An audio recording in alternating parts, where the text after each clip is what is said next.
Conforme a gente colocou, a apresentação, a palestra, então tem essas três partes, que é introdução, desenvolvimento e conclusão. Vamos ver o que contém cada uma delas, só que antes a gente tem essa apresentação aí.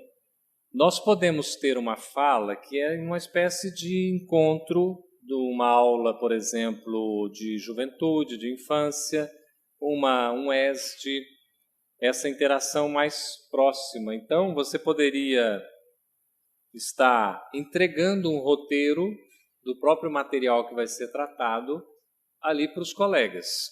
E tem os planos de aula, por exemplo, como ele tem as antigas apostilas, que agora tudo virou livro, né? Vocês viram como estão bonitos? Os livros da mediunidade, os livros do ESD e também o EAD, né? O aprofundado, são 5 livros do aprofundado. Então, você pode, né, ou a pessoa tem esse material, ou você entrega o roteiro, é uma possibilidade. E aqui falaram sobre o uso de recursos e de tecnologia nas palestras. Como é que é isso? A gente pode usar recurso? Deve usar recurso? Sempre que você for tomar o recurso como um elemento facilitador, um elemento que vai ser instrumento de divulgação, você deve utilizar. Sem exageros, não precisa de excesso. Porque o que acontece é que, por vezes, a pessoa ela não sabe utilizar o recurso, por exemplo, do multimídia. Vocês sabiam que André Luiz previu o multimídia? Isso está lá naquele A Vida no Mundo Espiritual. Cadê o nosso colega jornalista, Luiz Mar? Ele adquiriu a obra, né? E tem lá, na parte final, a revelação de André Luiz, na década de 40, 50, já prevendo o videofone, o celular e o multimídia. Que coisa impressionante. Esse recurso, por exemplo, você deve utilizar como um apoio. Você não pode colocar muitas informações, muito texto, por exemplo, no slide, e ficar lendo o tempo todo. Não sei se vocês já tiveram a satisfação de assistir uma exposição, porque não é palestra, é uma exposição. O indivíduo coloca lá 50 slides, ele tem 50 minutos para falar, como se fosse passar um slide por minuto, que é uma loucura, porque a média mínima é de que você tenha em cada slide 3 minutos. E o slide não é para ser lido integralmente, ele é para ter pontos, para que o público vá acompanhando. Então você vai tendo ali e vai acompanhando, não precisa ler integralmente. Às vezes você lê, dá uma destacada numa coisa ou outra, mas não precisa ler tudo. Então há expositores que acabam lendo integralmente tudo, e a palestra dele é isso. Já assistiram ou não? Não preciso então, né, citar nomes, mas é porque é uma questão que às vezes é uma falha nossa, que a gente tem que aprender a utilizar o recurso. O recurso é um apoio para facilitar, não para complicar. Você vai num congresso espírita, por exemplo, tem 4 apresentações de manhã e 4 à tarde. Todo mundo usa o recurso do multimídia. Não é o data show, né? O projetor multimídia, porque o data show é marca. Então, todo mundo faz do mesmo jeito. Ainda faz padronizado e tal, as mesmas cores, um monte de texto. Você, no 3º, 4º slide, você já está dormindo. Então, a gente tem que saber usar o recurso. Pois não. Você acha que uma palestra de 45 minutos cabe no curso de slide? Olha, você pode ou não utilizar a depender da situação, do contexto, do tema e de como você vai apresentar. Eu, sinceramente, prefiro usar esse recurso quando é um trabalho como nós estamos fazendo. É um workshop, é um seminário, é, por exemplo, uma aula. Às vezes você está com um grupo mais de discussão, interação, aquela coisa vai e tá. Uma palestra propriamente, aquela palestra da casa, né? Palestra pública, sinceramente, hoje tem sido muito utilizado esse recurso. É uma coisa que pode facilitar, mas também pode ter esse viés. Eu prefiro particularmente que a gente tenha essa interação na fala, no diálogo, na comunicação. reconhecendo que às vezes na casa você não pode estar muito assim, né? Sempre o público vai interagir, mas às vezes vai interagir mais com os olhos, com a postura, não com a fala propriamente. Tudo bem? Então a gente tem que cuidar disso. Às vezes você permite que um indivíduo fale, né? Numa palestra também. Tomar cuidado para que o indivíduo não tome a palavra, o microfone, e faça a palestra no seu lugar. Porque tem alguns que eles não vão fazer uma pergunta, eles querem é falar mesmo. E aí depois que ele fala 5 minutos, mas e a pergunta? Não queria fazer pergunta não. Então toma cuidado. Há determinadas casas espíritas que organizam como?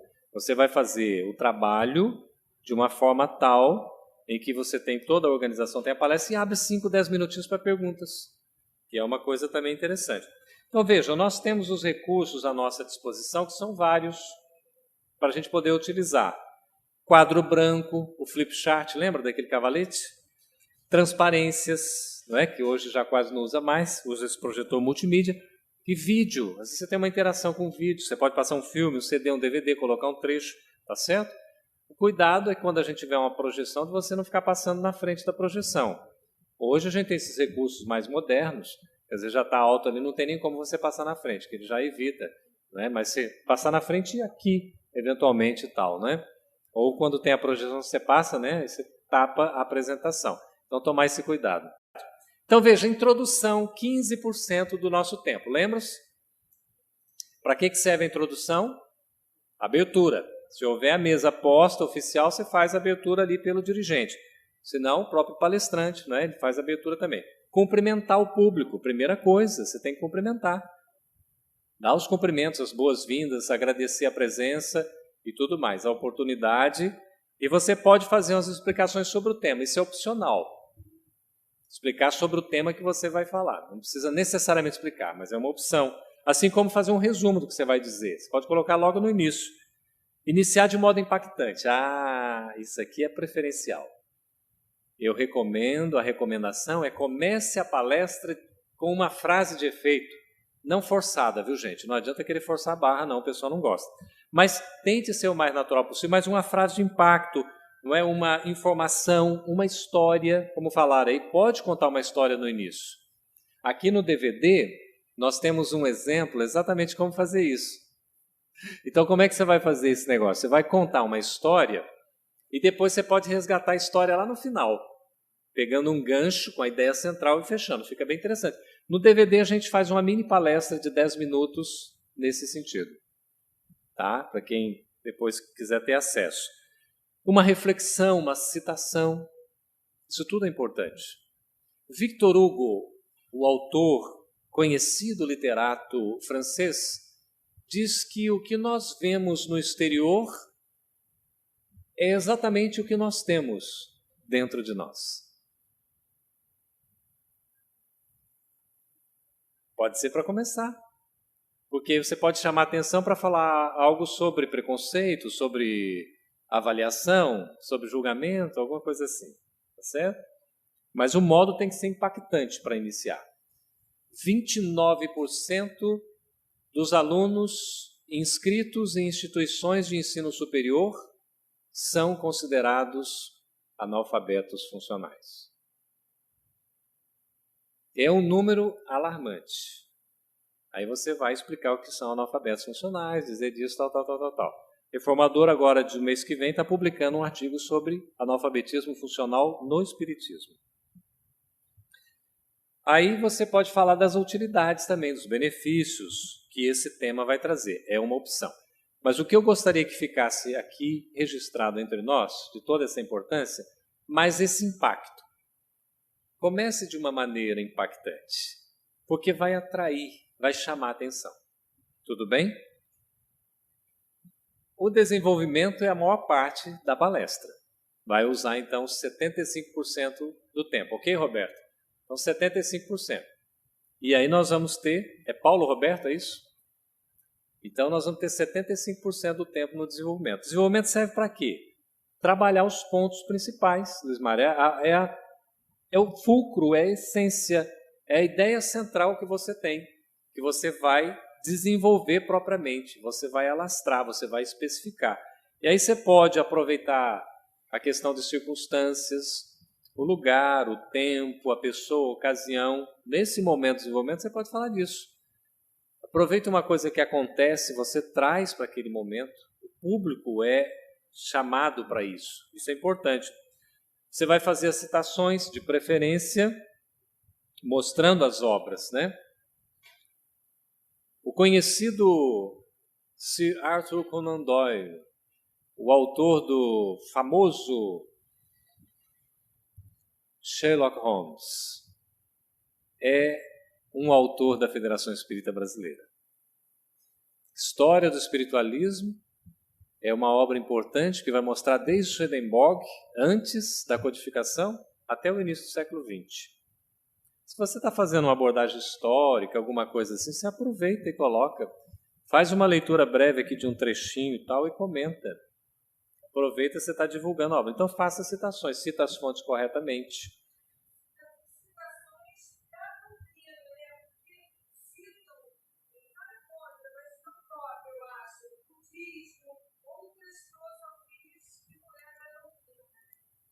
Nesse caso, o que acontece? Nós podemos ter uma abordagem plural, mas sem esquecer que o nosso foco é Espiritismo. Sem dúvida alguma. Sem dúvida alguma é Espiritismo. Então, nós vamos divulgar o quê? O Espiritismo. A Joana de Ângeles, por exemplo, ela aborda em vários livros dela, né, trazendo Buda, Krishna. Tem aquela parte do sofrimento em que ela traz Buda, a abordagem de Buda, né, dos 4 enfoques do sofrimento, que é extraordinário. Só que você tem que contextualizar e trazer para o Espiritismo. Você pode citar um outro autor, por exemplo, foi citado aqui Vitor Hugo, mas você contextualiza no tema. Você não pode passar boa parte aqui do desenvolvimento citando outros autores e esquecendo do Espiritismo. Você vai citar os autores que são espíritas, é claro, boa parte e também outros, não tem problema, mas principalmente Leon Denis, o filósofo do Espiritismo, o poeta espírita, aquele que foi considerado o apóstolo do Espiritismo, tem a sua mini-biografia relatada no livro Como Falar em Público, Sem Desencarnar de Medo. Vocês sabiam que Leon Denis era de uma família muito pobre? E desde pequeno ele tinha que trabalhar? E não tinha recurso para estudar. Estudou muito pouco, mas ele foi um autodidata. Ele aprendeu várias teorias, várias técnicas, várias disciplinas, e ele era tão assim culto no seu esforço que ele gostava de ver livros em livrarias. E olhando uma dessas livrarias, ele se defronta, quando tinha 18 anos, com o Livro dos Espíritos. E chama-lhe a atenção, ele adquire a obra, o lê, e ali ele já sentia que tinha um trabalho naquele sentido, de divulgar aquela mensagem. E por orientação dos seus espíritos guias, que foram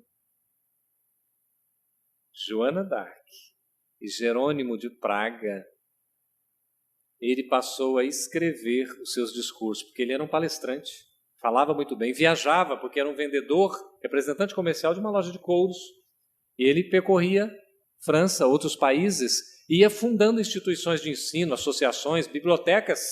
Era uma pessoa extraordinária. E ele se dedicou tanto, trabalhou tanto, e tinha problema de vista, de visão desde pequeno. Tanto é que ao final da existência praticamente fica cego e aprende braille para continuar os seus estudos e os seus ensinos. Veja que personalidade extraordinária. Compreendeu a existência de Deus na intimidade porque saía para a natureza, observava a natureza e aprendia com ela. Ao mesmo tempo, era uma pessoa sociável, que gostava de estudar o comportamento humano das civilizações e nos deixou esse legado maravilhoso, Leon Denis. É Leon Denis que nos ensina que nós somos os artífices do nosso próprio destino. Nós somos os co-criadores do destino com Deus. Vale dizer, falando sobre ação e reação, sobre a lei de causa e efeito, que nós temos uma liberdade relativa para a nossa felicidade e infelicidade. Contextualiza o autor, cita o autor, isso é desenvolvimento. Tudo bem? Tem que ter bagagem, é natural, vai estudando, vai aprendendo, a gente prepara. É assim, tá certo? Então, faz as citações, prende a atenção do público. Vai pensar porque chegou no desenvolvimento, o pessoal vai ficar dormindo. Nada, ninguém deve dormir em palestra não, viu? De vez em quando dá uma dormidinha assim, mas volta. E o palestrante fica observando e tal, percebeu que está mais, né, dos 5%, entra num fato meio assim, né, mais de entretenimento, para dar uma distraída, e é importante, tá certo? E outra aqui, você vai colocando, né, a ênfase, a entonação. Veja, de repente você pode colocar um fato bem-humorado, não com uma piada, né, mas um fato bem-humorado. Falar com entusiasmo, é Deus dentro de nós. Dentro, tus, Deus, asmo, sistema. É o sistema de Deus dentro de nós, esse entusiasmo. Eu tenho que falar com entusiasmo. Eu tenho que manifestar o Deus interno que está dentro de mim para que as pessoas sintam isso e se identifiquem. Isso no desenvolvimento.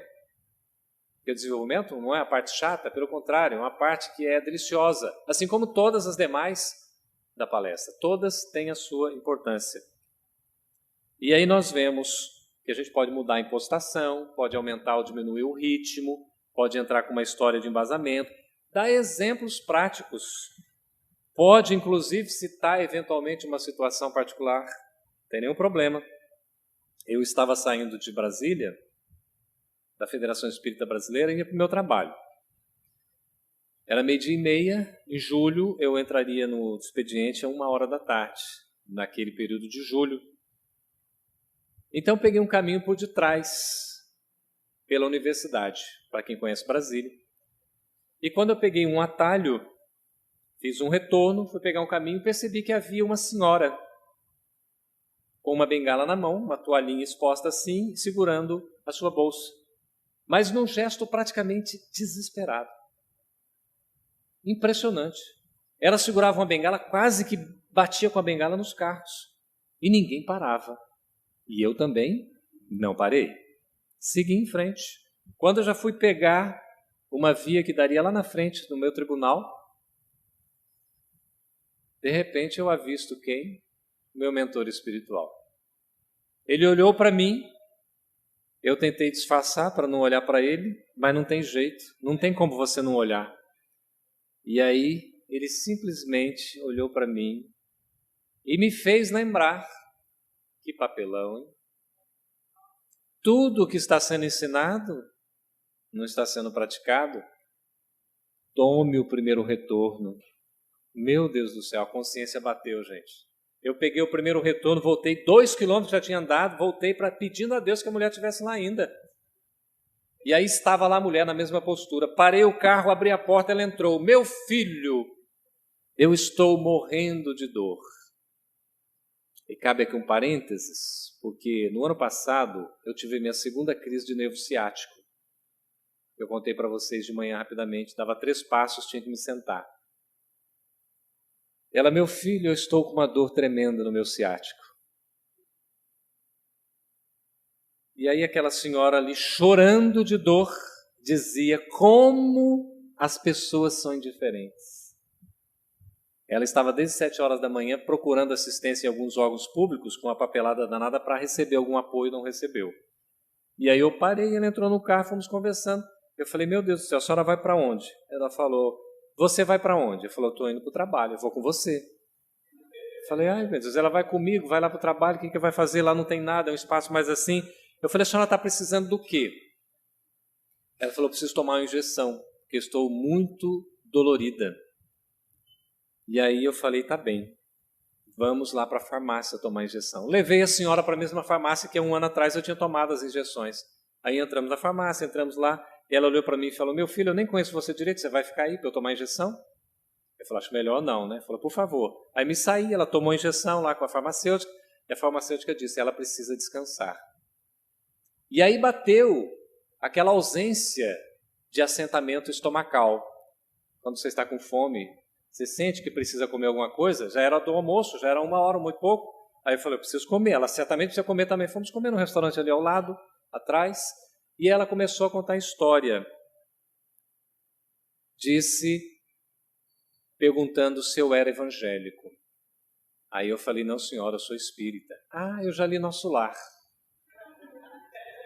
E eu li também um livro que é o Martírio dos Suicidas. Aí eu falei para ela, o autor, Almerino Martins de Castro. E ela começou a me contar a história do livro, citando coisas que eu não me recordava, porque eu li esse livro na minha adolescência, que eu li. E agora a gente vai reeditá-lo, a Federação Espírita Brasileira. E ela, então, começou a contar e disse o seguinte: meu pai foi suicida. Meu marido foi suicida. E eu estava à beira do suicídio. E você apareceu, feito um anjo bom. Aí eu falei para ela, já que a senhora leu Nosso Lar, leu Martírios dos Suicidas, eu vou dizer para a senhora toda a verdade, eu não sou bom. Porque eu só estou fazendo tudo isso aqui, se é alguma coisa, por causa do meu mentor espiritual.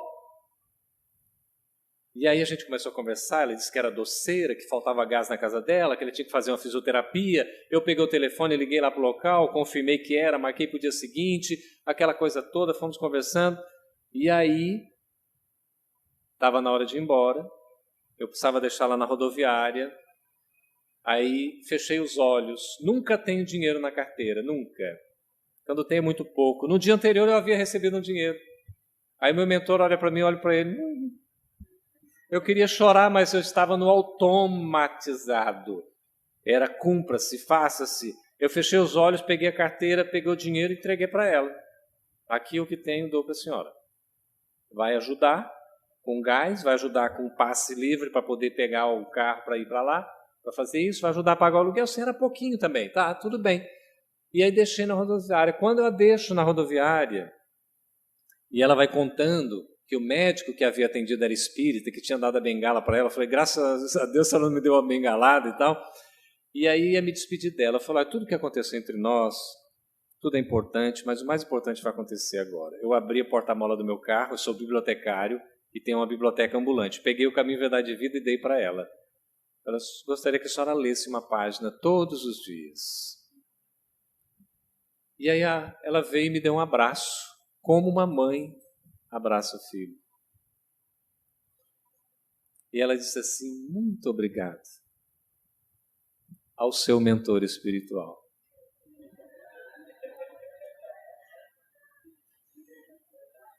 Ela foi, eu entrei no carro, e aí lá o mentor espiritual de novo me faz recordar a parábola do bom samaritano. Descia de Jerusalém a Jericó um homem que foi assaltado, maltratado e deixado à margem na rua.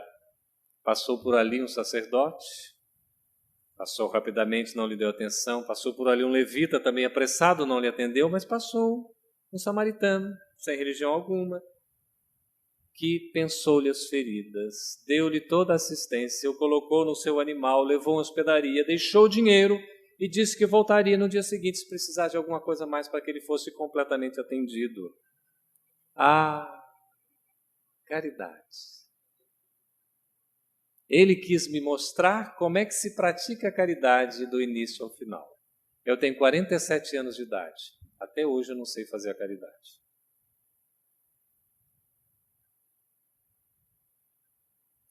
Esse é um testemunho pessoal. Não há nenhum problema em a gente relatar isso numa palestra, num desenvolvimento, ou às vezes até começar com essa história para falar da caridade.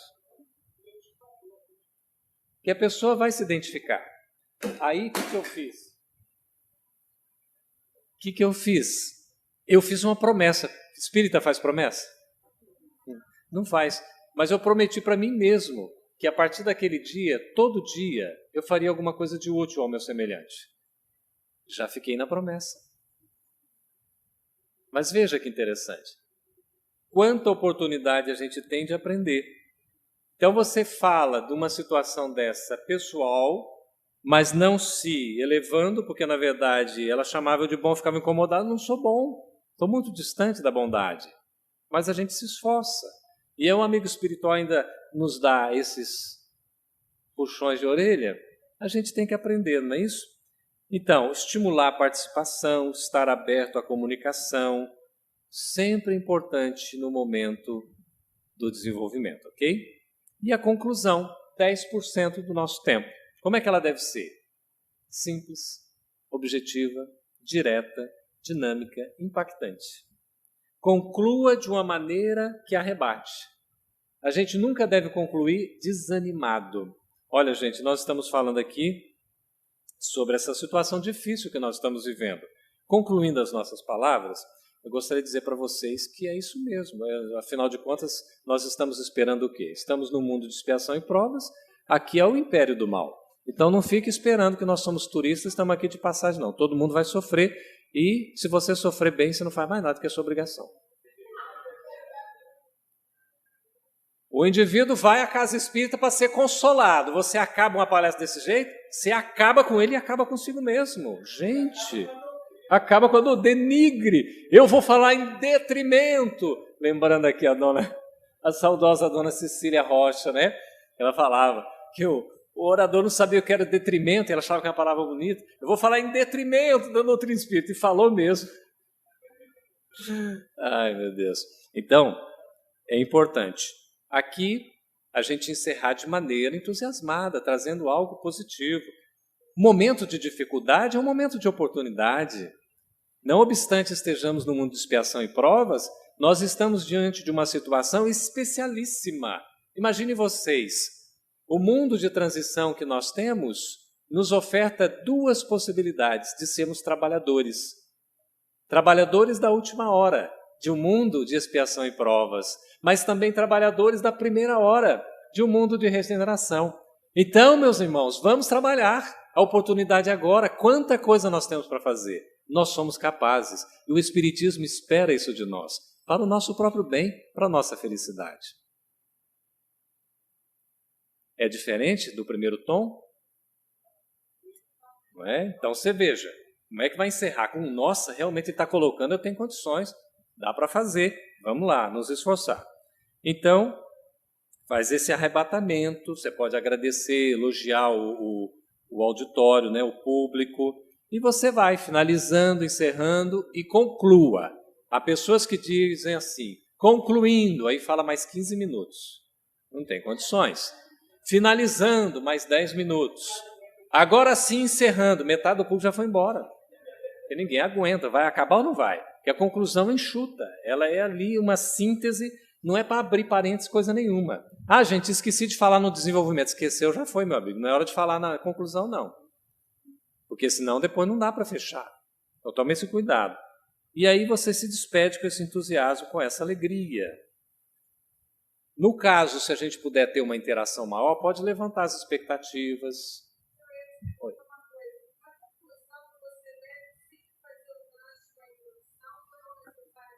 É muito importante você resgatar na conclusão a ideia central para fixá-la na mente e no coração do público, para que aquilo fique marcado. Porque senão, nossa, achei linda a palestra, maravilhosa, rimos assim, mas sobre o quê?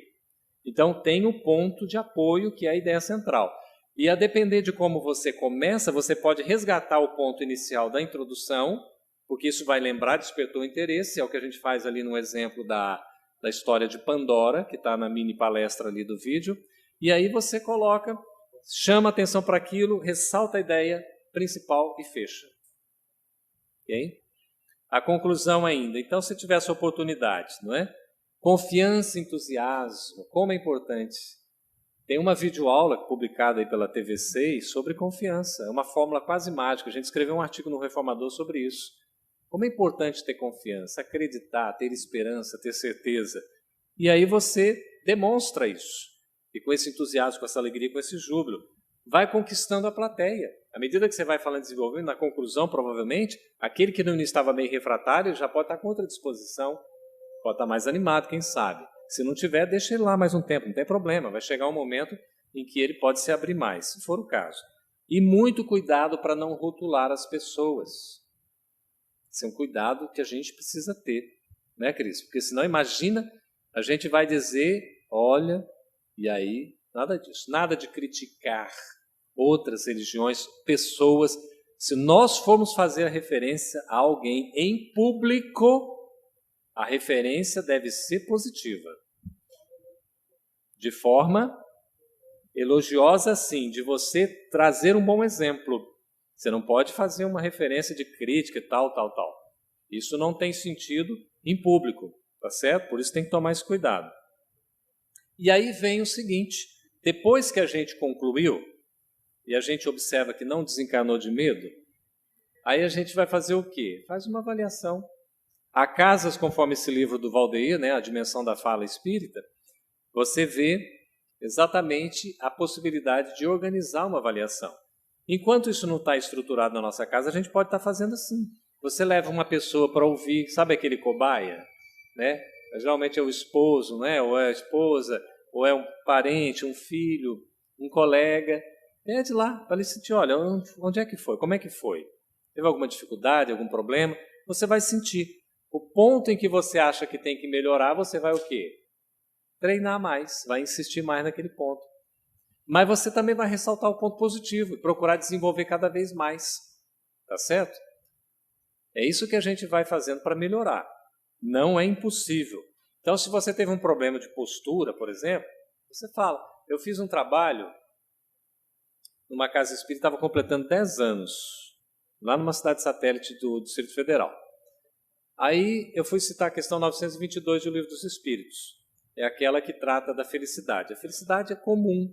A gente poderia entender uma felicidade comum na Terra? Porque a felicidade é uma coisa para um, é outra coisa para outro, não é? O que poderia ser felicidade para mim pode ser até infelicidade para outro. Mas há uma soma que a gente poderia dizer é comum para todo mundo? É isso que Kardec pergunta.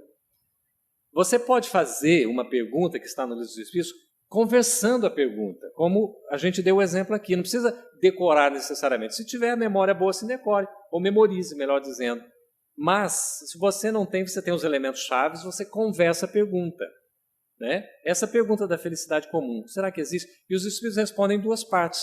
No aspecto material e no aspecto moral. No aspecto material, basta ter o necessário. Felicidade para todos nós, no aspecto material, é ter o necessário. E aí você vai e desenvolve esse aspecto. E eu estava falando, o que acontece? Aí eu esqueci. Eu esqueci da segunda parte. Aí uma pessoa, como era algo assim interativo, ela falou, Campete, e a outra parte? Ah, sim, muito obrigado, eu me lembrei. No aspecto moral, é necessário que você tenha consciência tranquila, ou a paz de consciência, e fé no futuro.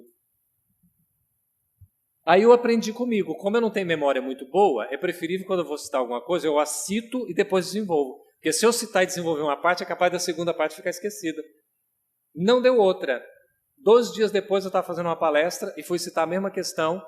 Depois eu vi, nossa, eu esqueci de fechar a segunda parte. Falei, meu Deus, olha que coisa. Então, a gente vai aprender, precisa avaliar, precisa corrigir, precisa melhorar. Tá certo? Porque às vezes o público, o grande público, não percebe.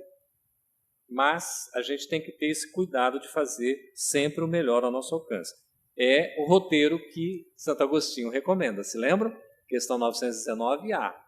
Vamos procurar, avaliar e fazer o melhor ao nosso alcance. E aí, para fechar aqui as nossas palavras sobre o que fazer e o não fazer.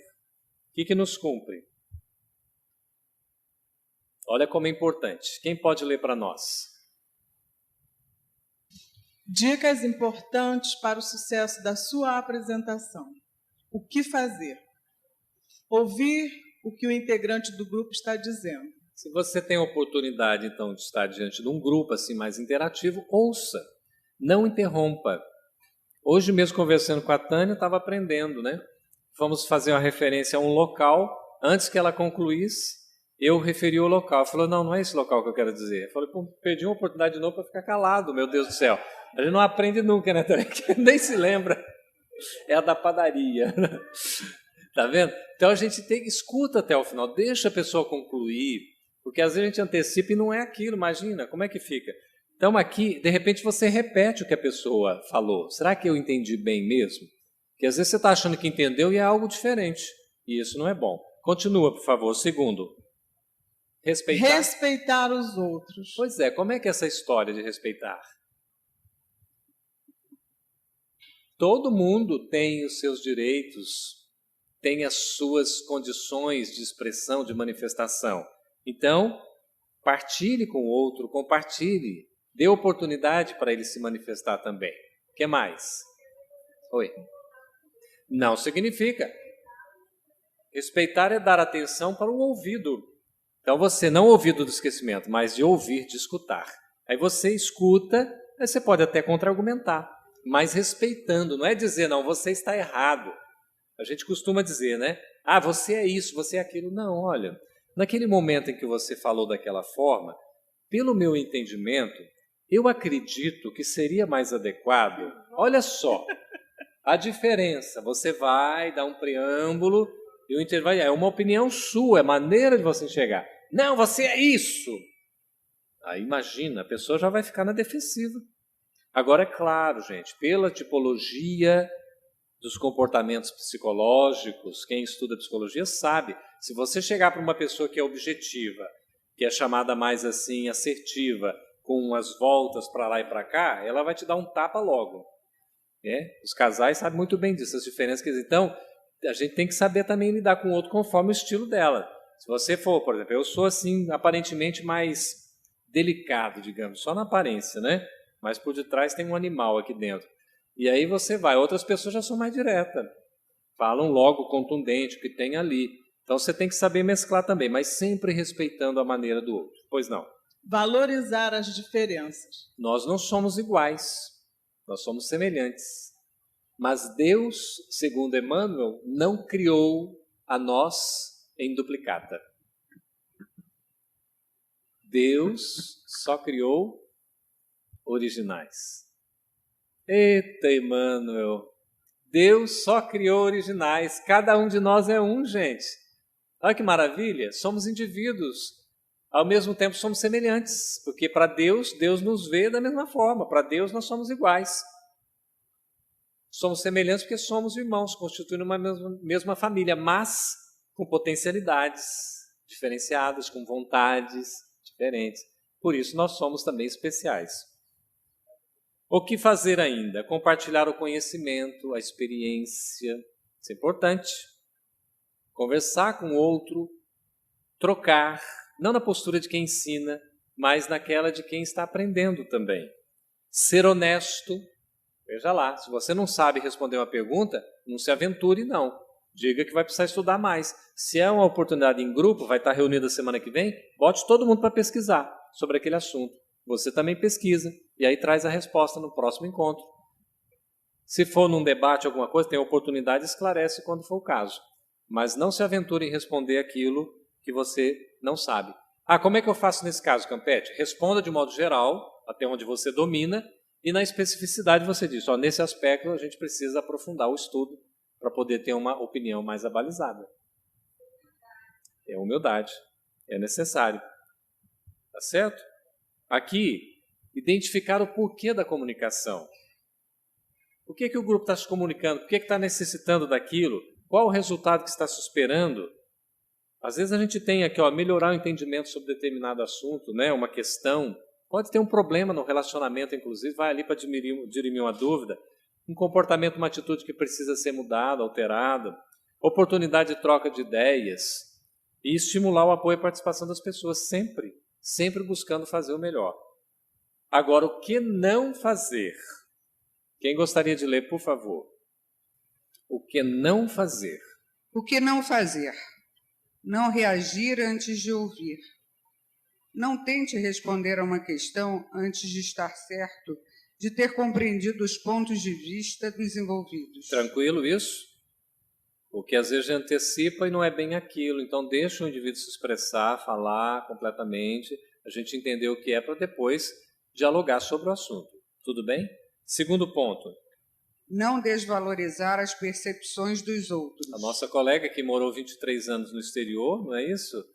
A Jo, como é que é seu nome mesmo? A Josiane? Estava dizendo quanto à percepção do medo. Num enfoque sociológico, você poderia estar abordando a questão do medo de maneira diferente. Eu falei para ela que, para efeito desse workshop, a gente tem uma objetividade de tratar na relação com o outro, mas sem estender muito, pontuando a compreensão do palestrante para que ele saiba lidar com a situação, sobretudo consigo mesmo. Tá certo? Mas aqui a gente tem que valorizar as percepções, não desvalorizar.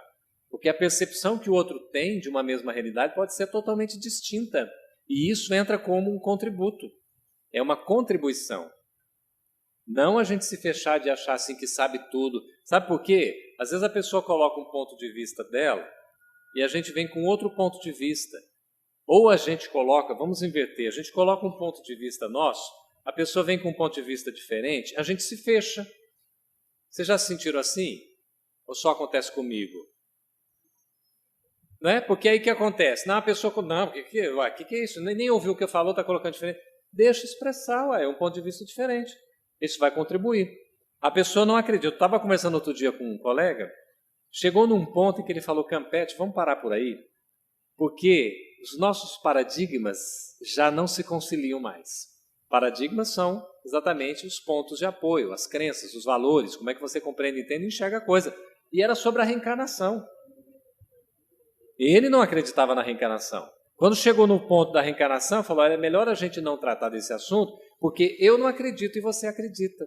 Você não vai me convencer, nem tanto eu vou lhe convencer. Eu falei, tá ótimo, eu concordo com você. É o respeito à percepção do outro.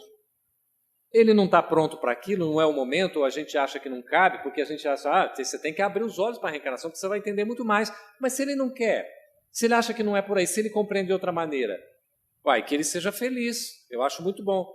Aliás, eu até elogio os nossos colegas de outros credos, como é que eles conseguem confiar e ter fé em Deus, não entendendo a reencarnação.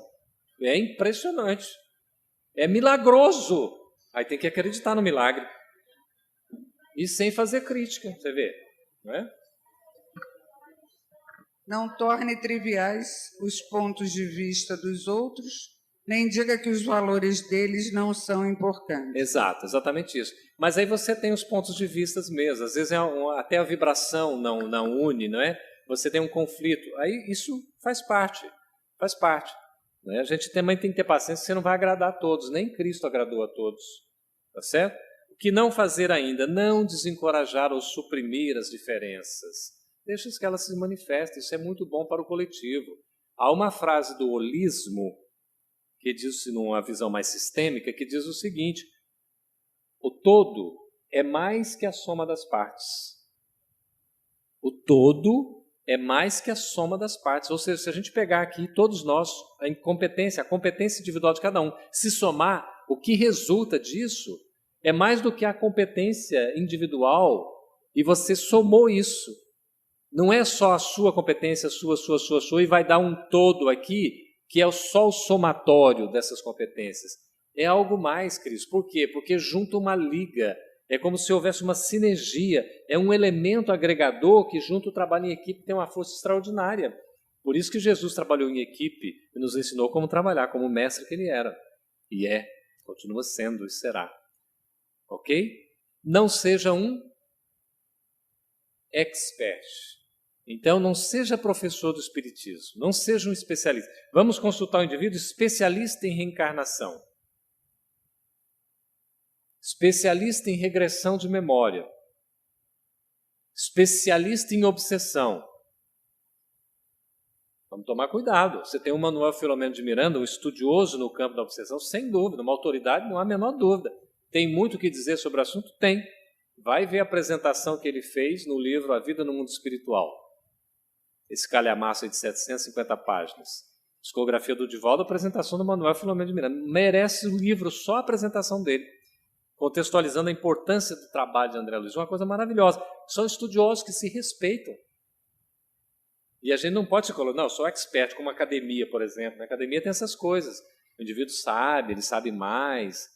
Tem que tomar cuidado. No Espiritismo a gente tem que minimizar personalismo, se possível erradicar por completo. Quanto maior o personalismo no Espiritismo, pior para nós e para a divulgação do Espiritismo. Então vamos ser humildes, vamos dar atenção ao outro, não vamos achar que a gente sabe tudo e é dono da verdade. Fora da igreja não há salvação. Fora da ciência não há salvação. Fora da caridade não há salvação.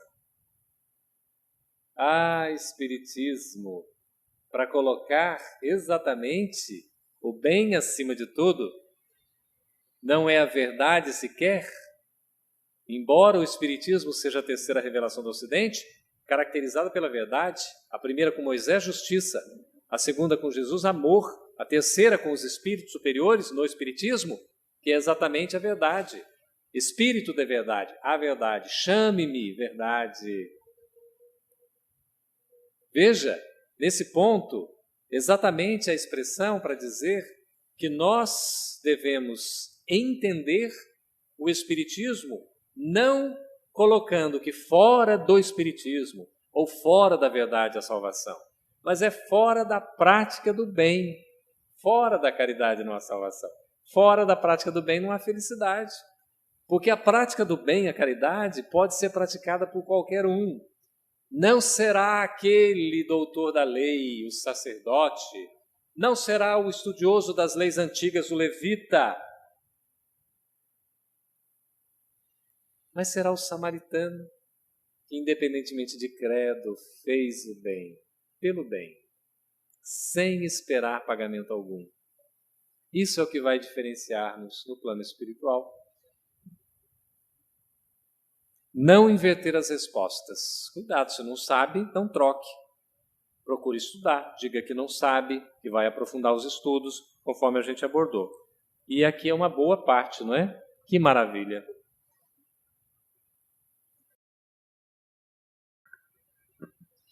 Muito bem. Vocês acham que nós acabamos? Não acabamos, porque nós vamos até às 17 horas, pontualmente. Todo o nosso tempo será aproveitado. Essa foi uma parte de conteúdo. Para nós valorizarmos mais ainda o nosso momento aqui, eu preciso da participação de vocês. Gostaria que vocês tivessem uma participação mais efetiva. Como é que nós vamos fazer? Nós temos aí o livro Como Falar em Público. Eu vi que muita gente adquiriu. Várias pessoas têm o livro, não tem? Está aqui? Vocês estão com o livro? O que nós vamos fazer? Nós vamos dar um tempo rápido, mesmo porque já nos aproximamos, né, de 15 para as 4, acredita? É isso, Cris? Que horas são? 20 para as 4. Nós vamos pegar esses 20 minutos para dar as 4 horas e vamos trabalhar em pequenos grupos, que eu vou separar os grupos para efeito didático para ficar mais fácil. E vou passar o conteúdo para cada grupo que vai fazer a leitura desse conteúdo. Vocês vão ver como é simples o conteúdo e vai estar projetado aqui no quadro também, na medida do possível, para que a gente possa fazer a leitura desse conteúdo. Vai ser muito simples, são algumas linhas apenas. E a gente vai, com base nesse conteúdo, o grupo, 1, 2 ou 3 pessoas no máximo, vai vir aqui e vai dar um recadinho sobre aquele conteúdo, de uns 3 minutinhos apenas. Ok? Topam o desafio? Quem estiver de acordo, por favor, permaneça como está. Aprovado. Então, nós vamos fazer o seguinte. Nós vamos fazer alguns grupos. Dá para a gente trabalhar aqui, nós estamos num grupo bom. Vamos trabalhar 6 grupos pelo nosso tempo. 8 grupos, tá? Então eu vou contar de 1 até 8. Vocês prestem atenção no número. Cada um vai ter um número. Não é? Esse negócio de número não é bom, mas é só para saber. O grupo 1 é quem é do número 1. Grupo 2, número 2. E até assim, até 8, tá bom? Então, a gente vai preparar aqui e depois cada grupo vai ficar num conjuntinho aqui. Senta aqui para conversar rapidamente. Acredito que vai dar umas 5 pessoas mais ou menos por grupo, tá? Então vamos lá. Podemos começar? Começa aqui, o nosso fotógrafo vai cobrir e vai participar naturalmente. 1, 2, 3, 4, 5, 6, 7, 8. Cada um guarda o seu número, por favor. 1, 2, 3, 4, 5, 6, 7, 8. É para separar mesmo. 1, 2, 3, 4, 5, 6, 7, 8. 1, 2, 3, 4, 5, 6, 7, 8. 1, 2, 3, 4, 5, 6, 7, 8. 1, 2, 3, 4, 5, 6, 7, 8. 1, 2, 3. Ajuda? 3, 3. Tudo bem? Então, o que nós vamos fazer? Assim, mais ou menos dividido, à vontade, o grupo 1 aqui, 2 ali, 3 e 4, 5, 6, 7, 8, tá bom? Se posicione de acordo com os números que eu vou passar em cada grupo. Vamos lá rapidamente, por gentileza.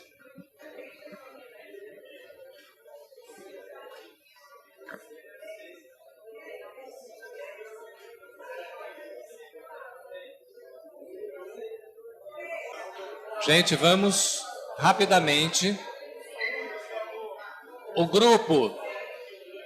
Os grupos, atenção, esse é o momento de disciplina. Quem está aí no fundão? Grupo 3. Atenção, olha só. Vou passar aqui, vocês já estão juntos, né, os grupos. Esse é o momento.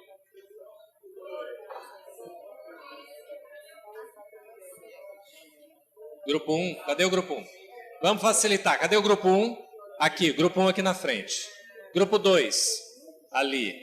Vocês só estão muito juntos, vocês vão ficar onde está o grupo 3 vai lá para trás, o 4 também. Pode chegar lá para frente, lá para trás. Pode, a mesma coisa aqui, pode separar.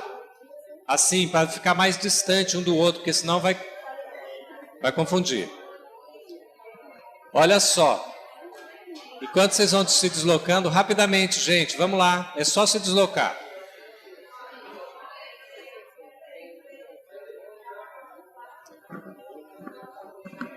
Atenção, eu estou passando em cada grupo e a recomendação geral é a seguinte. Grupo 1, tome nota, o grupo 1 vai ficar com a página do livro 123.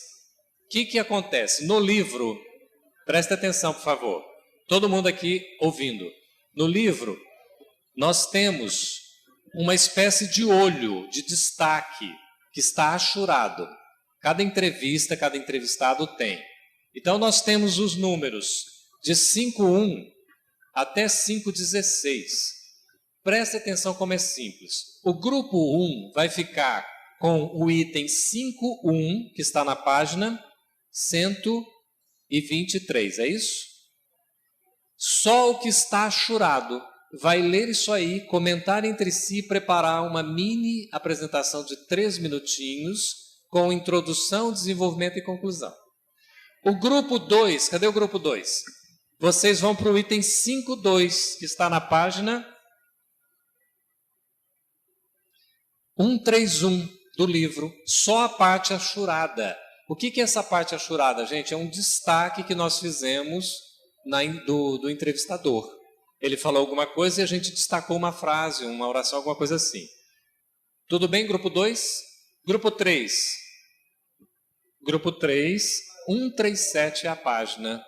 Tá certo? O que está destacado também é achurado. Grupo 4.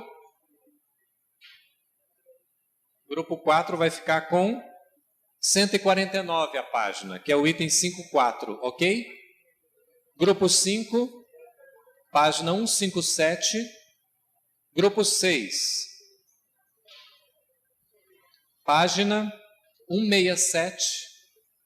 167, é o item 5.6, 5.6. Anotaram?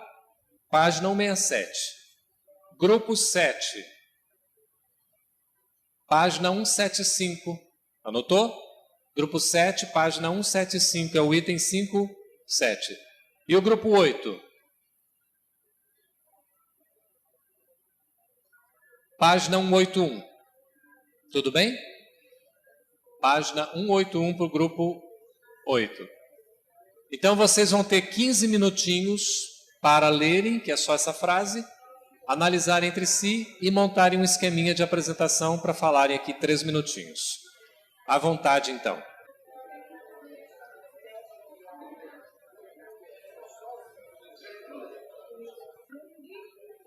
Cada grupo terá 3 minutos para falar. 3 minutos é o total, não é? Do grupo, da equipe. Pessoal, pode vir, por favor, à frente. Vamos chegar mais agora aqui. Nós vamos combinar de que falaremos onde eu estou aqui. Tá? A pessoa virá à frente, ou o grupo virá à frente, e a pessoa que falar vai falar o microfone, naturalmente, uma questão de áudio.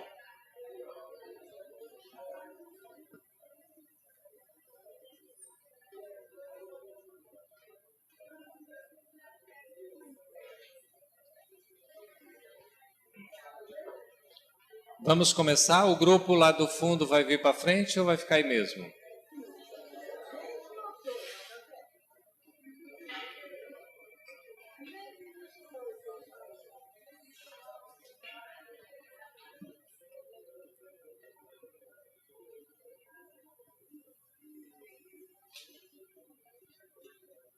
Vocês fiquem à vontade, é o momento de o que a gente comentou, conversou, compartilhou até agora, é o momento de, nesses rápidos minutos, tentar colocar isso em prática.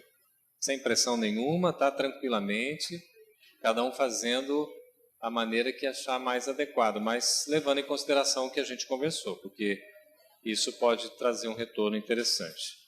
Tudo bem? Então vamos começar? Recomendamos, evidentemente, que o colega que estiver falando aqui ou o grupo vai ser ouvido pelos demais. Todo mundo está de acordo? Ou seja, nós não estaremos tratando da nossa apresentação a partir de agora.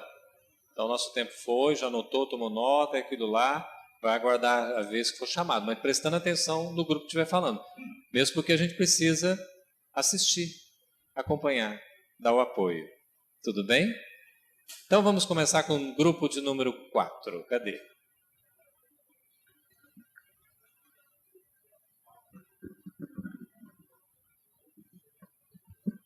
Boa tarde a todos.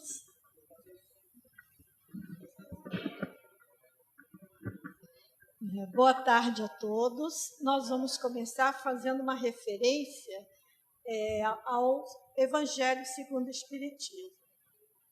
Amemo-nos uns aos outros e façamos aos outros o que queríamos que nos fizessem. Toda a religião, toda a moral se acham encerradas nestes dois princípios.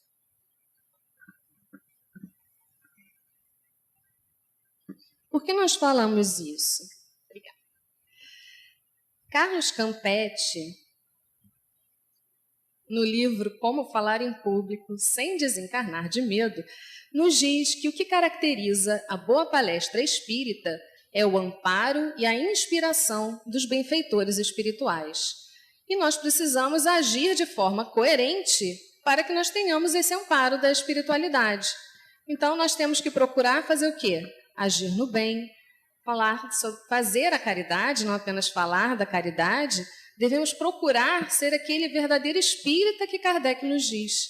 Qual é a definição de verdadeiro espírita, que está no Evangelho segundo o Espiritismo, capítulo 17? Sede perfeitos. Reconhece-se o verdadeiro espírita por sua transformação moral e pelos esforços que empreende para domar suas más tendências.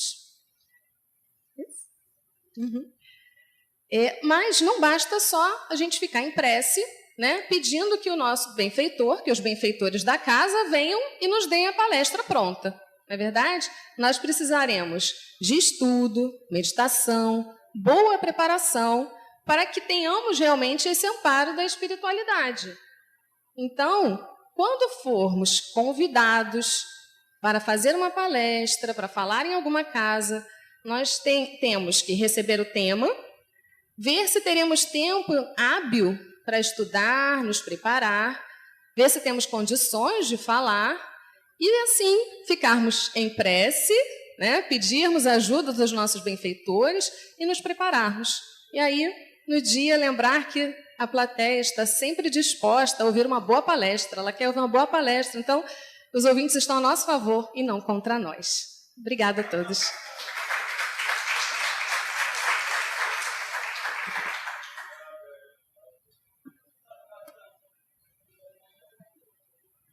Muito bem, grupo 8. 8. Está aí na frente?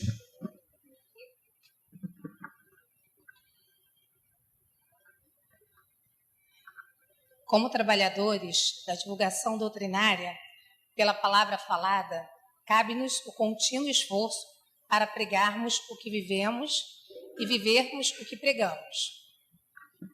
Ou seja, devemos sentir o que falamos, nos esforçando para uma reforma íntima, sendo sinceros conosco, valorizando a palavra dentro da espiritualidade, seguindo o exemplo do que se fala, praticando as boas ações, para depois as pregações, nunca esquecendo da caridade.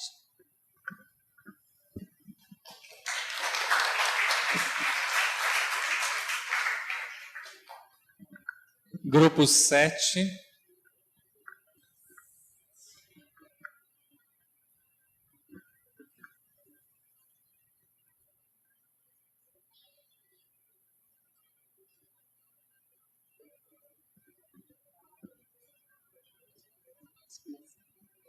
Boa tarde a todos. Estamos aqui para falar de um irmão que teve um despertar espírita.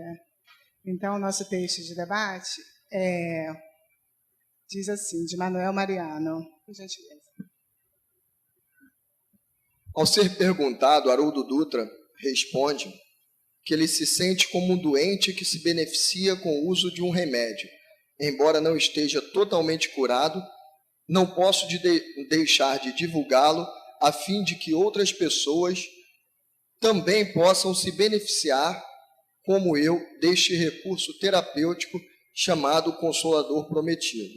Haroldo Dutra está nos explicando aqui que essa doutrina espírita que vem para poder nos dar o Consolador, para poder nos explicar de que forma nós conseguimos melhorar o nosso dia a dia, de que forma nós conseguimos viver mais dentro dos ensinamentos do Mestre Jesus, a gente não pode deixar de divulgar, independente de termos ou não os nossos pecados, os nossos erros.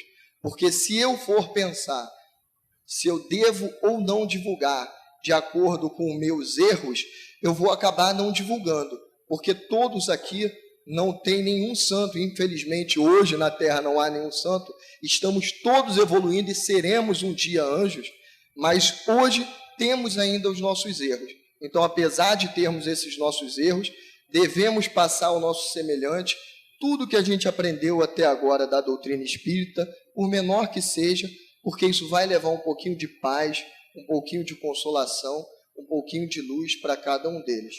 Muito obrigado. Concluímos a nossa apresentação buscando o Allan Kardec no Evangelho segundo o Espiritismo, que fala do Cristo Consolador. E ali já diz que o jugo é leve, né? Vinde a mim, todos vós que estáis aflitos e sobrecarregados, e eu vos aliviarei. Tomai sobre vós o meu jugo, e aprendei comigo, que sou brando e humilde de coração, e achareis repouso para vossas almas, pois suave é o meu jugo e leve é o meu fardo. Isso está em Mateus, no capítulo 11, versículo 29 e 30. Então, o Kardec nos auxiliando, esclarecendo essa passagem do Antigo Testamento, ele vem nos socorrendo e acrescenta, né, para o nosso aprendizado, né, que todos os sofrimentos, misérias, decepções, dores físicas, perda de entes amados, encontram sua consolação na fé. Que bacana, né? E essa doutrina realmente nos é muito consoladora, né? E traz esse consolo de fato. Tanto é que esse irmão, na passagem ali, teve esse despertar, né? E por estar encantado e saber que realmente é real, nós temos outras vidas que é divulgar para o mundo, né? E espero eu que ele vá buscar maior conhecimento, estudos, para que não fique só nessa vontade que ele realmente põe em prática. E assim todos nós, né? Muito boa tarde a todos.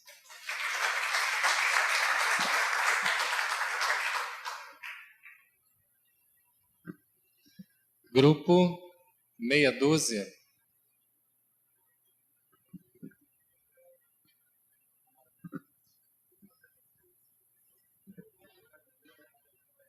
Bom, primeiramente, boa tarde a todos. Meu nome é Maurício.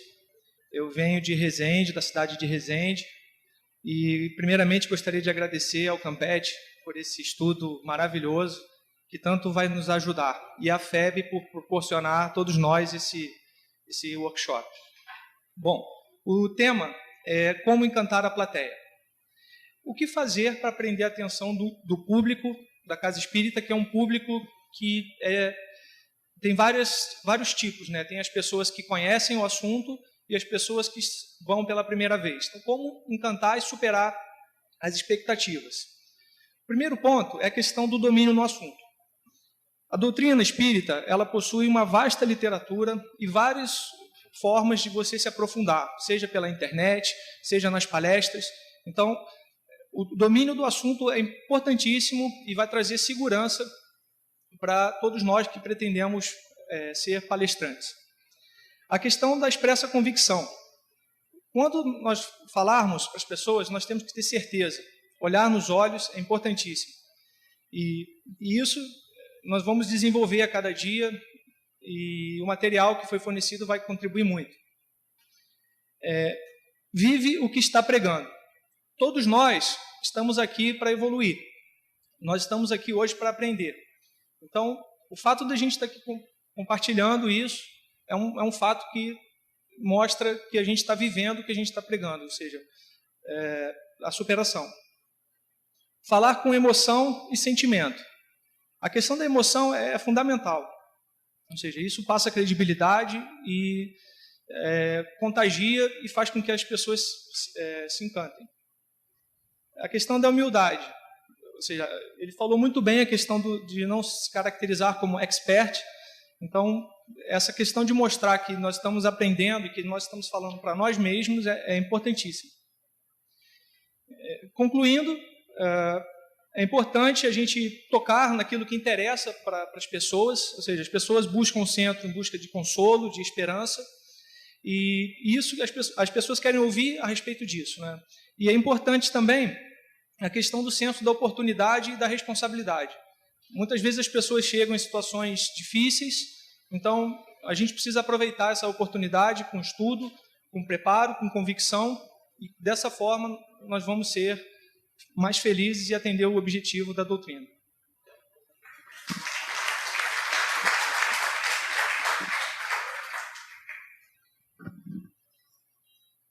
Grupo 5 agora.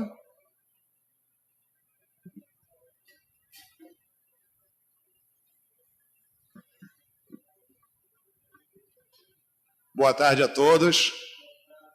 Sejam muito bem-vindos. Nós vamos começar com a leitura do texto. Bem, boa tarde a todos.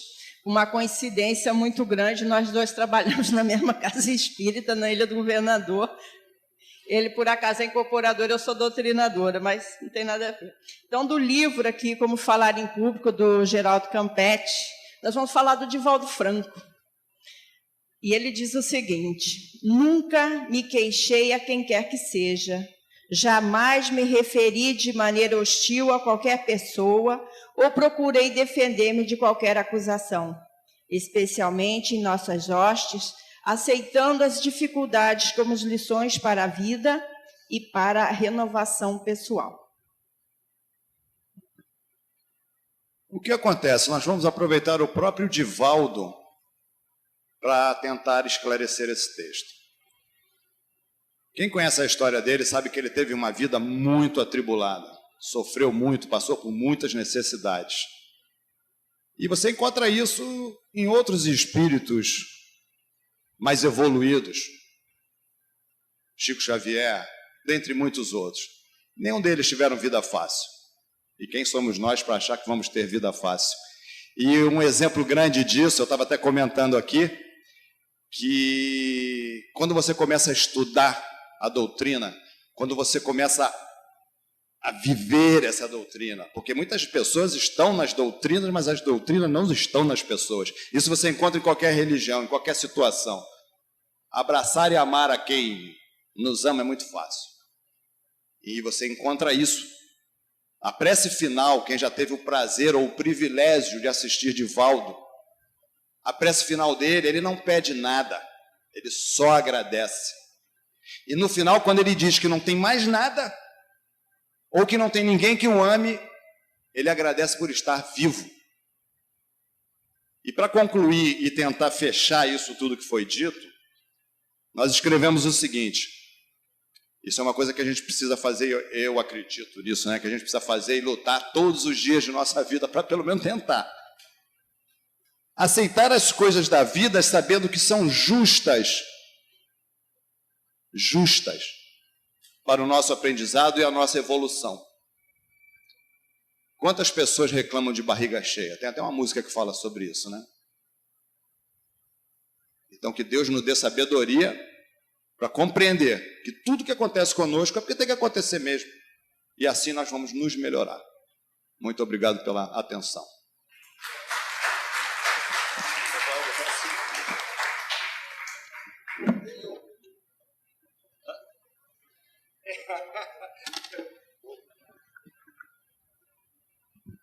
Muito bem, é o grupo 3.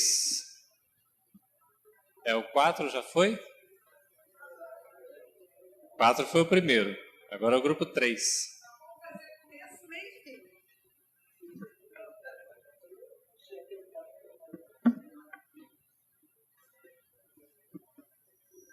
Boa tarde a todos.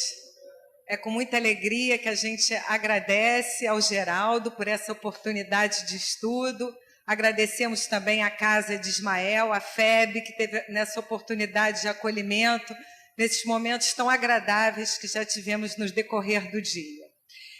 O tema proposto para o nosso grupo é a força da palavra. E nos lembramos de uma citação de Jesus, quando ele nos ensina: o mal não é o que entra na boca do homem, e sim aquilo que sai de sua boca, porque fala a boca o que está cheio o coração.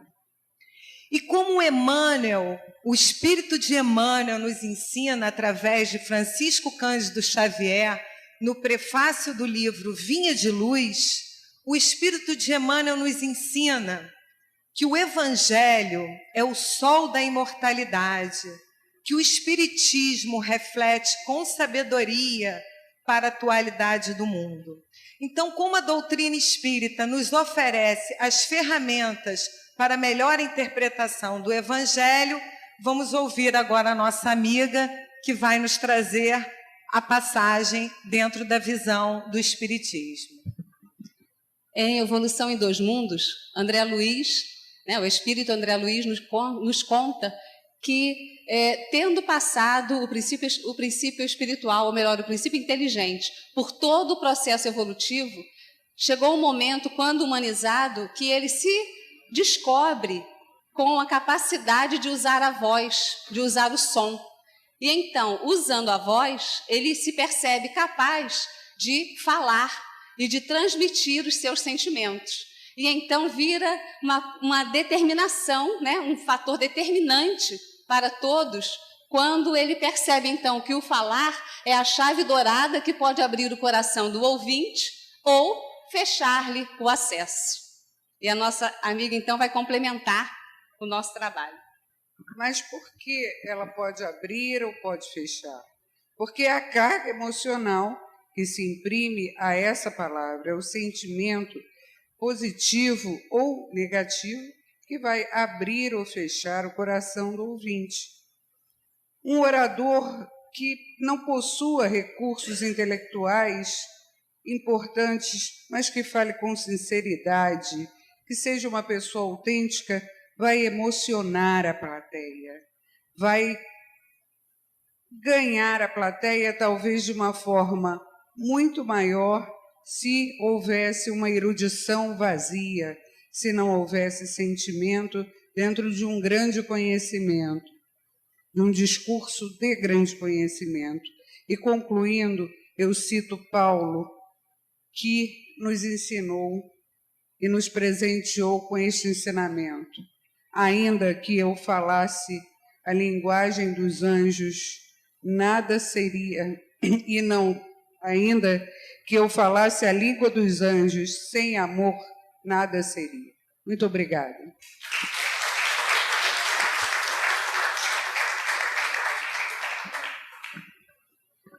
Grupo 2.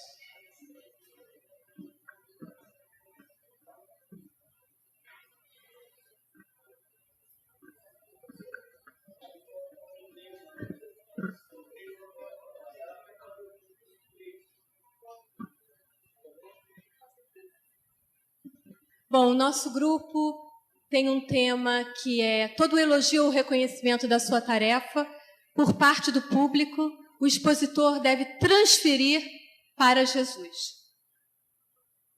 O início, meio e fim vai ser apresentado pela nossa amiga, que vai fazer uma pergunta a todos vocês. Bom, boa tarde a todos. Meu nome é Solange. Estou muito feliz de estar aqui com vocês hoje, partilhando desse momento. E nós vamos falar de algo que realmente diz muito respeito a nós, né? Como nós devemos nos conduzir, ou seja, qual deve ser a postura do orador espírita diante do elogio. Então, para começar, a pergunta que nós temos para vocês é o que para vocês significa a palavra vanitas em Eclesiastes. Vocês sabem o que isso significa? Pois é. Em Eclesiastes existe uma passagem que faz referência a homens que utilizam a palavra de Jesus para se promoverem. Então, este é o mote, né? É o móvel da nossa reflexão nesse nosso estudo de hoje. Por quê? O que nós precisamos ter como palestrantes de uma casa espírita? O que nós precisamos levar? A palavra de Jesus. O que nós levamos adiante, o que nós levamos para o público é a mensagem. Não somos nós. Então, como um palestrante deve se colocar diante de um elogio ou de um reconhecimento pela sua tarefa, conforme Alírio de Cerqueira fala, a gente tem que se colocar com humildade. Com humildade. Nós temos que demonstrar conhecimento, né? Nós precisamos estar preparados no momento da palestra, nós não podemos ir para a palestra falar de improviso. Né? Por quê? Porque a espiritualidade nos utiliza, nós levamos a boa nova de Jesus, mas não vamos, como já foi dito aqui, a espiritualidade não vai fazer a palestra por nós, então nós temos que saber do que estamos falando, né? Porém, não precisamos levar os louros, temos que ter certeza de que aquilo que nós fazemos ali é um trabalho, né? Então, trabalhar com objetividade, nos manter dentro daquilo que nos foi colocado e cuidarmos muito com a vaidade. Porque a vaidade, ela pode obter um efeito reverso, né, na nossa posição. Tudo aquilo que nós conquistamos, tudo aquilo que nós aprendemos, nós podemos perder de um momento para o outro se nós colocarmos a vaidade, a personalidade diante daquilo que nós passamos, da mensagem da Boa Nova. Precisamos estar sempre vigilante, porque a vaidade, ela nos aborda, a vaidade nos ronda, para que nós possamos deixar de cumprir com fidelidade aquilo que viemos fazer. E depois da vaidade, nós corremos o risco de entrarmos nas teias da fascinação. E uma vez acontecendo isso, dali não saímos mais. Nós afundaremos inexoravelmente, né? Então, como é que nós devemos nos portar diante de um elogio? Como o maior palestrante que nós tivemos, que foi Jesus, né? Na maior palestra que foi dada para a humanidade, que foi o Sermão da Montanha. Ou seja, que nós devemos continuarmos, né, a ser apenas servidores de Jesus. Que todos nós possamos fazer um excelente trabalho nas nossas casas. Nós agradecemos demais, o geral da palestra foi ótimo, o trabalho foi maravilhoso. Eu tenho certeza que meu grupo também, muito entusiasmo para as palestras que nós fomos convidados a fazer. Muito obrigada, uma boa tarde.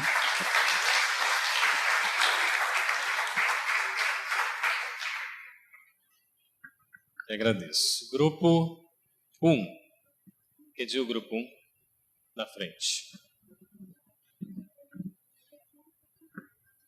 Queridos companheiros, queridos amigos, que possam ser as nossas primeiras palavras de profundo agradecimento a Deus por estarmos aqui usufruindo deste ambiente, desta oportunidade de estudo, de reflexão, para que nós não venhamos a desencarnar com medo para falarmos em público, não é isso? Qual é o título do nosso seminário? Né? O título é justamente esse: Como falar em público sem desencarnar de medo. E todos nós temos medo. Por maior experiência que tenhamos, dá aquele friozinho, aquele nervosismo, né? Então, vamos ao tema do grupo 1. Como falar em público ao público.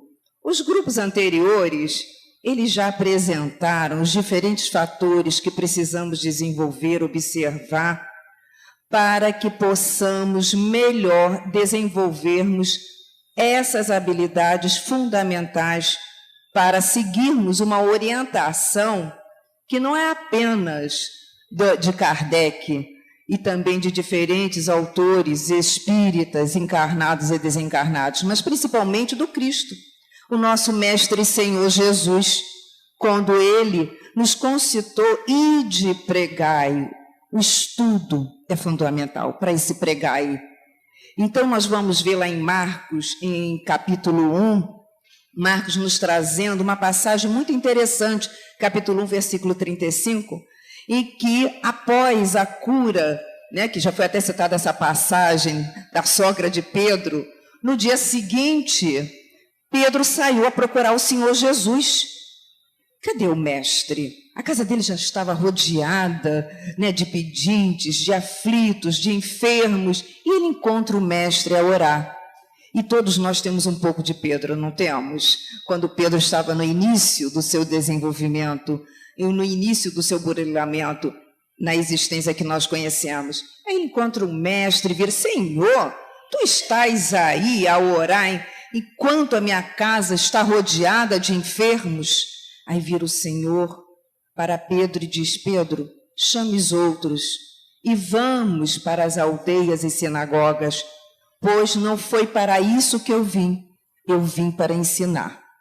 Então nós verificamos que esse convite que os bondosos amigos espirituais nos fazem acerca do ide pregai é fundamental, e nós temos que nos preparar para essa responsabilidade, para essa oportunidade. E os grupos anteriores, aqui, eles já apresentaram resumos acerca do que precisamos desenvolver. E nós vamos encontrar uma outra dica justamente na obra de um autor que nós não conhecemos. Conhecemos? Geraldo Campetti, né? Geraldo Campetti, na obra Como Falar em Público, lá no capítulo 5 da obra, na parte entrevistas, nós vamos encontrar uma frase de Alberto Almeida. Quando Alberto Almeida inicia logo assim: estude como se fosse eterno principiante. Não é essa a nossa postura? Nós precisamos nos colocar como eternos principiantes, trabalharmos, né, a nossa vaidade, o nosso orgulho, que são dificultadores para o nosso desenvolvimento, e sempre nos colocarmos como aprendizes em todas as situações para que possamos nos desenvolver. Senão, não conseguiremos absorver as oportunidades que o Pai nos oferece. E aí Alberto Almeida continua: estuda como se fosse um eterno principiante no conhecimento espírita. Não é essa a nossa proposta? De sermos palestrantes, de sermos estudiosos da doutrina espírita, porque quando nós colocamos palestrantes ou faladores, né, nós estamos nos colocando também na posição de aprendizes, e não daquele apenas que está levando conhecimento. Porque, como aqui já foi colocado em diferentes momentos, os primeiros ouvidos que ouvem são aqueles que estão mais próximos à boca que fala. E nós sabemos o quanto precisamos desses conhecimentos para engendrarmos o nosso crescimento espiritual. E ele nos diz: eterno principiante como no conhecimento espírita. Não se afaste da base. Aí vou inverter, desculpe a ousadia. Não afaste da base do Evangelho de Jesus, né? porque o Mestre é o caminho, a verdade e a vida. E nós temos que ter na doutrina espírita, a doutrina espírita como um instrumento, como o facilitador, para que melhor entendamos a mensagem do Senhor Jesus. Então, antes de mais nada, fidelidade ao Mestre, mediunidade com Jesus, doutrinação com Jesus, tendo como base, logicamente, o Pentateuco, a doutrina dos espíritos, a obra deixada pela espiritualidade, compilada por Kardec. Então, nós vamos encontrar, se nós formos fiéis ao Cristo e fiéis a Kardec, consequentemente, além de desenvolvermos as habilidades que precisamos e as virtudes que precisamos para o ide pregai, nós teremos, entre aspas, né? Teremos trabalhado-nos, conseguiremos falar em público, ao público e a nós mesmos. Então, seguindo uma recomendação de Bezerra de Menezes nos diz o seguinte: é hora de kardecizar. Kardecizemo-nos, cristianizemo-nos, para que melhor consigamos atingir o patamar de homem de bem. Que o Senhor Jesus nos abençoe, uma boa tarde, e que Deus possa permitir que muitas outras oportunidades tenhamos aqui na Casa de Ismael. Obrigada.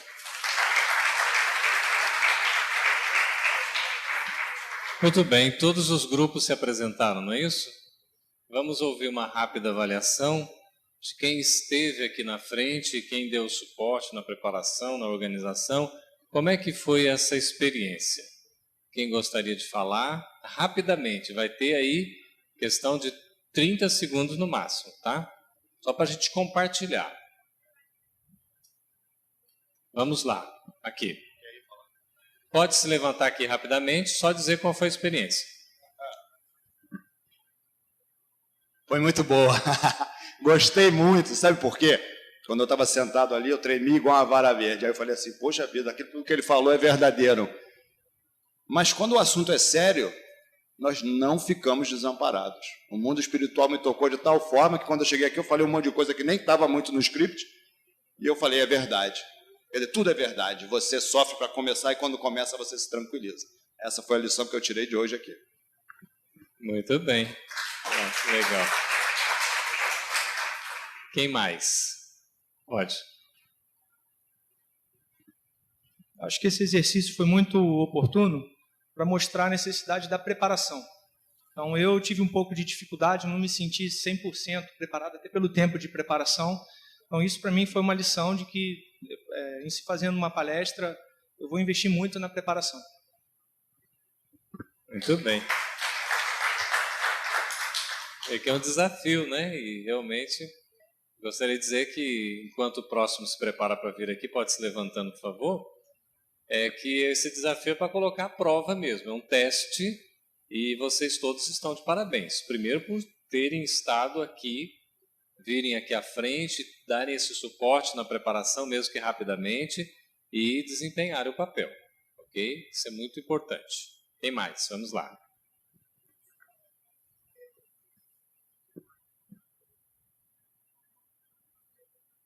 O exercício, ele é importante, porque cada um dá um pedacinho. Então, como se fosse assim, um novelo de lã, puxando o fiozinho. Um dá uma palavra, o outro complementa, e assim vai a experiência e o conhecimento. Então, vai somando todo, porque você sozinho não é ninguém. Muito bem, e fica aí uma dica, inclusive, para as casas espíritas, a preparação das palestras. Você tem um trabalho conjunto, por que não? Prepare em conjunto, até analise aquele assunto, dê suporte, e até uma coisa que é curiosa e interessantíssima, que poderá vir a acontecer daqui a algum tempo, as palestras em dupla. Você pega uma pessoa mais experiente e outra que está começando, deixa o que está começando a falar primeiro 15 minutos, e o outro que é mais experiente fala 40 minutos, por exemplo, ou meia hora, e aí vai acompanhando. Isso é muito importante. Daí a pouco você tem um indivíduo que está começando, já mais preparado, e a gente vai conseguindo, digamos assim, plantar a semente para que novos colaboradores surjam. Porque o nosso enfoque, o nosso intuito é esse. Cada vez mais, diria para vocês, teremos menos ícones, pessoas que vão se destacar demais. Missionários como o Divaldo, provavelmente a gente não vai ter tanta expressão assim. Seremos nós mesmos fazendo o trabalho, a tarefa, a tarefinha. E olha que bonito o depoimento. Juntos nós vamos nos fortalecendo. E é importante cada um participar, colocar a sua competência, o seu desenvolvimento, mas juntos, não é? Ok? Bom, agradecer a todos a oportunidade desse exercício magnífico, com essa sinergia magnífica, porque, além de tudo, tem um padrão vibratório do crescimento. Isso também oferecemos ao nosso orador. Por outro lado, era associar as palavras do nosso orador, palestrante e orientador, que o movimento espírita fora do Brasil tem uma grande esperança nos palestrantes brasileiros. Por isso, casas espíritas, participem. Isso mesmo. E com a preparação adequada, não é? Não para que vá falar de uma opinião, de um sistema, mas que vá falar do Espiritismo. A divulgação é do Espiritismo, isso é muito importante. Sobretudo lá no exterior, que não tem o mesmo recurso que nós temos. Quanta riqueza aqui à disposição, os livros, as casas espíritas. No exterior, às vezes, você tem a dificuldade. Meu irmão, que morou em 5 países, né? Pois é uma realidade que, com o passar do tempo, vai mudando, mas ainda nós estamos levando isso. Daqui a pouco começa a surgir, como já temos em alguns países da Espanha, por exemplo, Portugal, que já são os nativos mesmo trabalhando a divulgação do Espiritismo, mas boa parte ainda a gente tem a contribuição dos brasileiros. É o cumprimento, né, da missão. Quem gostaria mais, por favor? Boa tarde. Eu venho de uma casa onde a gente está fazendo um curso de expositor e a palestra que você deu hoje, esse seminário, ajudou muito a gente. A gente, inclusive, está estudando as parábolas, é assim que a gente inicia lá, falando os 15 minutos. E queria agradecer, porque você não tem ideia do quanto foi importante para pessoas que estão começando, como tem certeza para as pessoas que também já estão há algum tempo palestrando, e ninguém foge do assunto, né? O assunto ele é o mesmo para todo mundo. A gente tem a mesma opinião colocada de maneiras diferentes. A gente viu isso aqui agora. As pessoas têm o mesmo significado, todos estamos estudando a doutrina, estamos nos empenhando em divulgar, e acho que isso tem que ser sempre o mais importante, que a gente não mude o significado, que a gente apenas acrescente, facilitando esse conhecimento. Obrigado. Muito bem. Ótimo. Bom, como nós vimos que já entrou assim no esquema de compartilhar a gratidão, esse momento tão bonito que a gente viveu aqui nesse dia, não é isso, Tânia? Momento tão significativo, para mim uma satisfação enorme. Eu gostaria de que cada um de vocês, na nossa avaliação final, emitisse uma palavra que vá traduzir o seu sentimento. A emoção que sente nesse instante, depois de um dia de nosso encontro aqui. Nesse workshop, como falar em público, o que sente ao sair daqui? O que leva? Uma palavra apenas. Pensem numa palavra, por favor. Vamos lá. Gratidão. Fraternidade. Aprendizagem. Compartilhar. Esperança, realização. Oi? Agradecida, conhecimento, amor, paz, união, conforto, enriquecimento, felicidade, satisfação, luz, perseverança, gratidão, superação, Jesus, semeadura, respeito, humildade, invasão,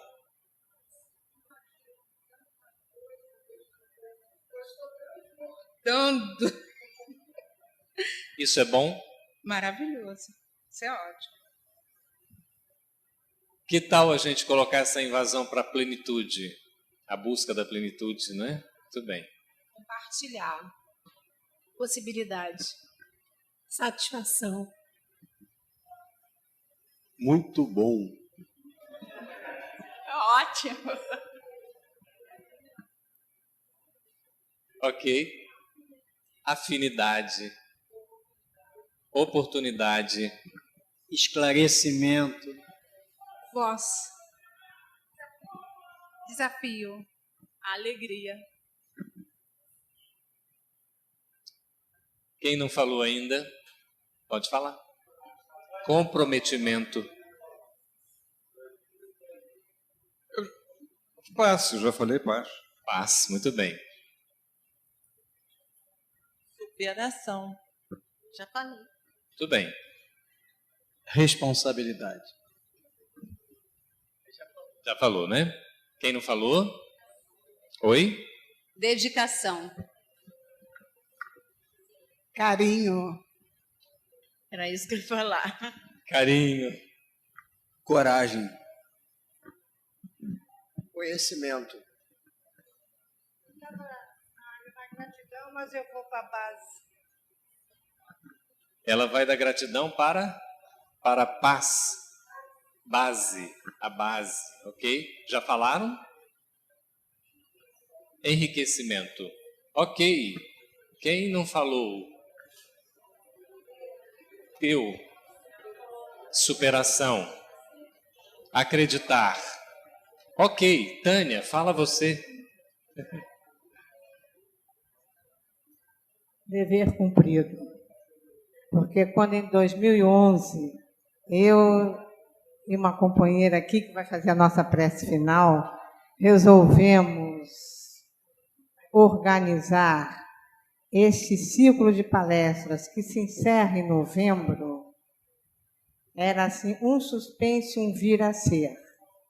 Faltando uma palestra em novembro, é dever cumprido. Esperando que de alguma forma tenhamos cumprido aquilo que nós nos propusemos. E obrigado pela paciência com as nossas atividades. Muito bem. A palavra que eu tenho para todos nós é esperança. Diz o ditado popular que a esperança é a última que morre. Poucos de nós nos lembramos também de que a esperança é a primeira que sempre nasce. A esperança, na verdade, nunca deveria morrer. E é por isso que a gente olha nos olhos de cada um de vocês e sente essa esperança. A esperança de uma oportunidade que se renova, de um mundo que se transforma, de um início que planta o bem e que a gente pode regar a cada dia com o componente da nossa boa vontade e da nossa dedicação. Aproveitemos a oportunidade, meus amigos. É uma grande satisfação estarmos todos reunidos. Fiquem em paz.